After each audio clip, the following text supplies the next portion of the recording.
Assalamualaikum warahmatullahi wabarakatuh. Bersama Ustazah Fatin dalam Bahasa Arab tahun 5. Baiklah, topik kita pada hari ini ialah ad-dhamair atau juga dikenali sebagai kata ganti nama ataupun kata ganti diri. Seperti bahasa Melayu, bahasa Arab juga terbahagi kepada 3 bahagian pada kata ganti diri, iaitu lil ghaib untuk kata ganti diri ketiga, lil mukhatab kata ganti diri yang kedua, dan lil mutakallim kata ganti diri yang pertama. Baiklah, untuk lil ghaib kata ganti diri ketiga, Ustazah percaya yang adik-adik telah mempelajarinya tahun lepas. Ingat lagi tak? Untuk dhamir lil ghaib adalah kata ganti diri ketiga di mana ia adalah orang yang kita tidak bercakap dengan dia. Sebagai contoh, dia, mereka. Atau di dalam bahasa Arabnya ialah huwa, huma, hum, hiya, humma, hunna. Bagi memudahkan, Ustazah sediakan sedikit animasi.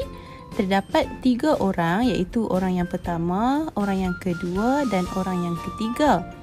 Orang yang pertama, dia bertanya kepada orang yang kedua, ana as'aluki. Ana, jadi dia orang yang pertama, kata kunci dia mestilah saya yang bercakap, orang yang bercakap. Jadi ana as'aluki, saya bertanya kepada kamu. Anti tabki, maka dia pun cakap anti tabki, kamu menangis. Kata kunci untuk orang kata ganti diri kedua ialah kamu. Kamu maksudnya dia bercakap dengan orang yang di hadapan dia. Kamu menangis.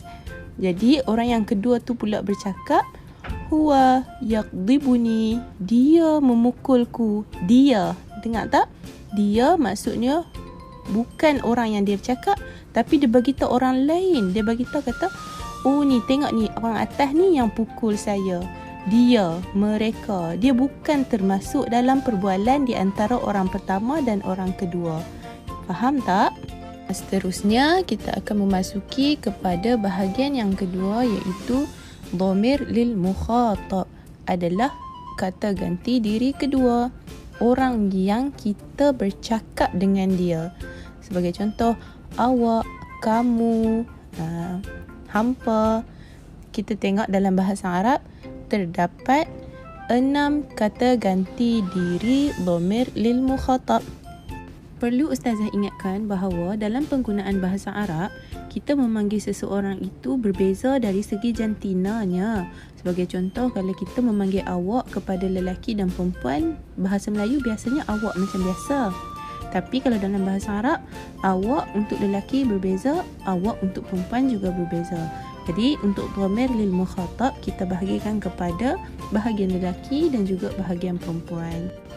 Untuk lelaki, kalau sekiranya terdapat satu lelaki, kita akan memanggilnya dengan gelaran anta.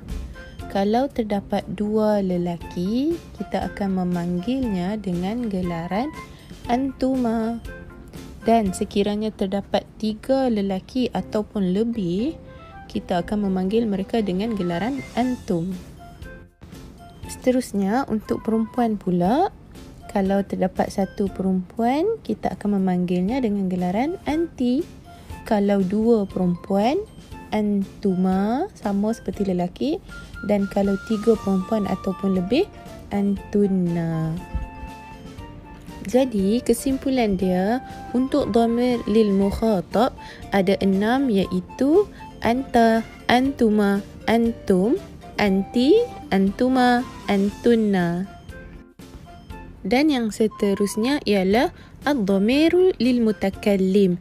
Ad-dhamiru lil mutakallim bermaksud kata ganti diri untuk orang yang berbicara, iaitu kata ganti diri yang pertama.